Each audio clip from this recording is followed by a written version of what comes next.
Before your ancestors invented the wheel, the alphabet, or the farm, they had already figured out how to get pleasantly out of their own heads. That is not a joke. Long before the first city rose out of the mud, long before a single word was scratched onto stone, long before anyone thought to bury a seed on purpose and wait, a human being sat in the dark and deliberately changed the inside of their own mind. They wanted to feel different, and somehow they already knew how. So when did humans first get high?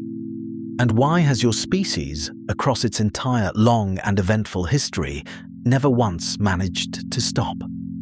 The easy answer is that some bored ancient human stumbled onto it by accident.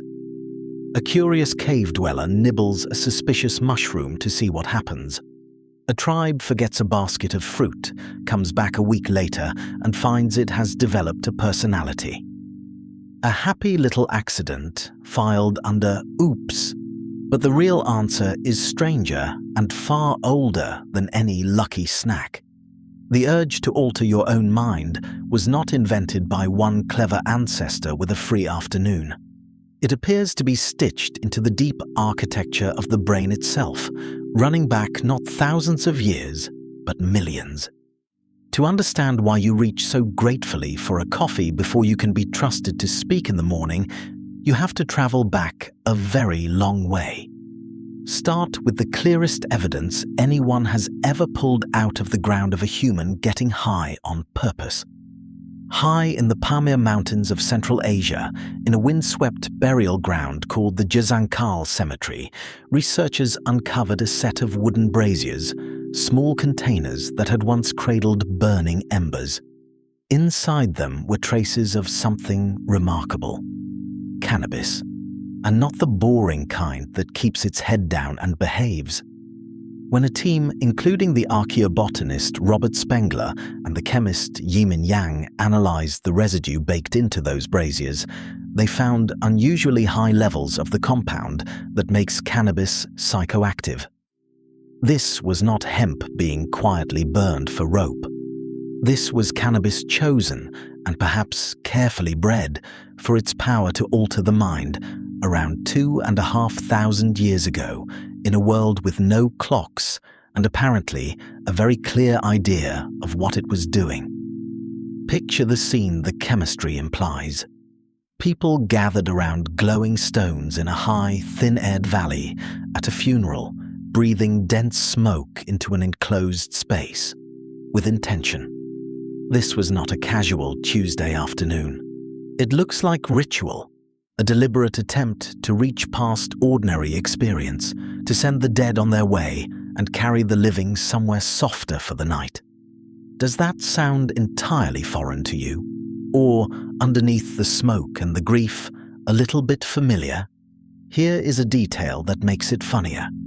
Centuries earlier, the Greek historian Herodotus, the father of history, described a people called the Scythians doing almost exactly this, ducking into closed tents, throwing cannabis onto hot stones, and howling with delight as the vapor filled the space. For a long time, scholars assumed he was exaggerating, spinning tales about rowdy barbarians. Then the braziers turned up, thick with the chemical fingerprints of precisely what he had described. The father of history had not been making it up. He had simply been early, so cannabis smoke is provably ancient. But it is far from the oldest thread in this story. To find something older, stop following the smoke and start following the smell of fruit that has quietly begun to go rogue. Travel to a Neolithic village called Jiahu in the Yellow River Valley of China.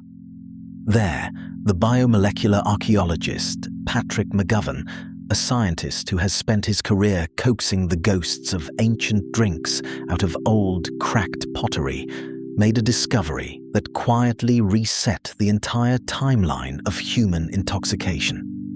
Locked inside clay jars roughly 9,000 years old, he found the unmistakable residue of a fermented drink brewed from rice, honey, and fruit. 9,000 years. Let that sit. That is older than the pyramids by thousands of years, older than most written languages, older, if you can believe it, than the wheel. Your ancestors worked out how to brew a proper drink before they worked out how to roll a cart down a hill. And even that jar is not the true beginning, because alcohol hides a secret that reaches back far beyond any human hand. Ask yourself a simple question. Why does a mouthful of wine or beer taste, to so many people, like something worth wanting? Why would evolution build a brain that enjoys a mild poison and then, most suspiciously, asks politely for a second glass? The biologist Robert Dudley has an answer, and it is one of the most quietly astonishing ideas in this whole story. He calls it the drunken monkey hypothesis, which is exactly as delightful and as serious as it sounds. Ripe fruit, as it sits in the heat and spoils, ferments. Its sugars slowly turn into small amounts of ethanol, the very same alcohol in every drink you have ever raised to your lips. And ethanol carries a strong smell that drifts a long way on warm forest air. For a fruit-eating primate in the distant past, that boozy scent was not a warning. It was an advertisement. It meant sugar. It meant ripe, energy-rich food, near, right now. So the primates drawn toward that boozy whiff simply ate better than the ones who were not. They survived. And over millions of years, Dudley argues, that attraction became built in. Your ancestors did not learn to like alcohol one hangover at a time. They inherited the taste for it and the chemistry to break it down from fruit-loving relatives who swung through the trees long before anything you would call a person walked the earth. In fact, around 10 million years ago, a genetic change made a certain ancestor of yours far better at breaking down ethanol. Evolution may have upgraded your ancestors precisely so they could handle their drink. The pull you feel toward a glass at the end of a long day may be a faint echo of a hungry ape following its nose toward the sweetest, most suspiciously fragrant fruit within reach. And this is not one culture or one lucky accident that got repeated. In Neolithic Europe, people were already using the opium poppy to soothe pain, and high in the Andes, people have chewed coca leaves for thousands of years to blunt hunger and endure the thin mountain air. And then there are the mushrooms. In Mesoamerica, carved stone mushroom statues go back as far as 3,000 years, and the Aztecs had a name for the psilocybin mushroom that tells you exactly how they felt about it. Teonanacatl, flesh of the gods.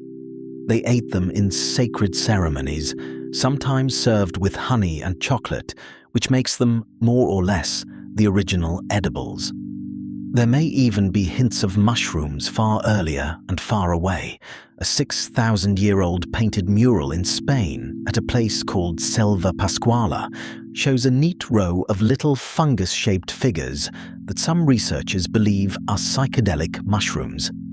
That one, like the strange dotted figures in the rock art of the Sahara, stays firmly in the maybe pile.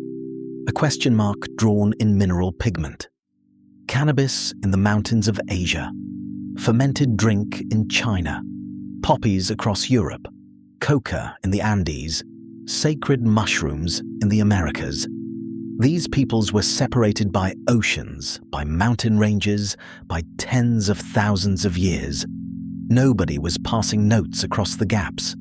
And yet each of them, entirely independently, discovered their own private route to the very same destination. Doesn't that demand an explanation? The answer lives inside your own skull. Every one of these substances, wildly different as they are, works the same way, by quietly hijacking the reward wiring your brain already uses to steer you toward food, water, warmth, and company. They press that ancient reward button directly, skipping all the effort and handing you the payoff for free. That is the trick, and also the trap, which is exactly why every culture that ever tried them had to wrap them tightly in rules, rituals, and careful limits. One researcher took this further than almost anyone dared. The psychopharmacologist Ronald K. Siegel argued that the pursuit of intoxication is not a habit or a passing fashion. He called it a fourth drive, sitting right alongside hunger, thirst, and the drive to reproduce. A basic, built-in urge to occasionally, deliberately change your own state of consciousness just for its own sake. And he pointed to something that unsettles people the first time they hear it. It is not only humans who do this. Siegel spent years documenting animals in the wild, deliberately seeking intoxication. Birds gorging on fermented berries until they can no longer fly straight. Large mammals returning again and again to the same patches of fermenting fruit, like regulars at a favorite pub. Picture an early human squinting at a suspiciously cheerful goat that keeps trotting back to the same little shrub with a spring in its step and no shame in its eyes. If getting high were purely a modern human vice, why would wild animals, with no culture and no bad influences to blame, chase the very same feeling with such obvious commitment? Which brings the story to its most counterintuitive twist. You probably grew up quietly assuming the desire to get high is a mark of something gone wrong, a modern sickness, a failure of willpower. But the evidence points the opposite way. It is one of the oldest, most widespread behaviours your species has ever shown, with roots reaching back past your species entirely into the primate branches of your family tree. It came before farming, before writing, before cities and kings and laws. The drive to change how you feel is older than civilization itself. Civilization simply grew up around it, like a house built around a fire that was already burning. It is worth being honest about where the evidence ends and imagination takes over. The writer Terence McKenna proposed the famous stoned ape hypothesis, that early humans eating psilocybin mushrooms supercharged the leap in human intelligence and language. It is a seductive, campfire-ready story, and also, by the standards of science, unsupported. No fossil, no gene, no data carries the weight. But the truth is compelling enough without it. Your ancestors did not become clever because they got high. They got high because they were already clever, curious, and built to go looking for states beyond the ordinary. Now bring it home into your own ordinary day, because the ancient pattern never stopped. It only changed its costume. Think about the first thing millions of people reach for in the morning before their eyes are properly open: a hot cup of coffee. That is a psychoactive drug, caffeine, that measurably changes your brain, served in a warm, socially approved ritual, sometimes with a little foam heart on top. Think about the evening glass of wine, the toast at a wedding, the shared bottle that turns a table of nervous strangers into friends. Notice how much of it is wrapped in ritual, exactly as it always was. You do not swallow caffeine like a pill and move on. You grind, you brew, you wait, you cradle the mug. Your ancestors surrounded their altered states with music, ceremony, and firm social rules. You have done the same, only with better packaging and a loyalty card. The braziers came with funerals. Your coffee comes with a morning routine you would defend with your life. And yes, if you happen to be watching this right now with slightly heavy eyelids, a snack somewhere within arm's reach, and the growing suspicion that this video is hitting a little deeper than it strictly should, then relax. You are not doing anything new. You are simply keeping a very, very old appointment.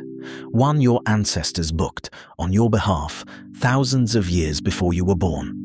The Scythians would have understood completely. They just skipped the couch. So the next time you cradle a warm mug, or lift a glass to someone you love, or simply catch in yourself that small, wordless wish to feel other than you do right now, remember what it honestly is. Not modern, not shameful, ancient beyond easy imagining.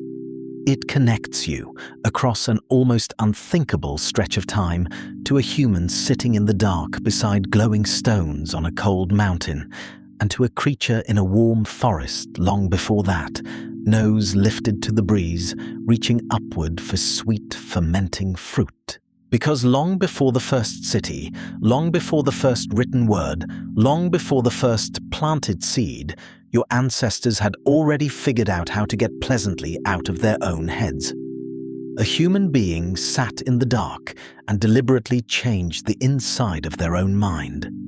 And every quiet morning, in 1,000 small, warm, and utterly ordinary ways, so do you.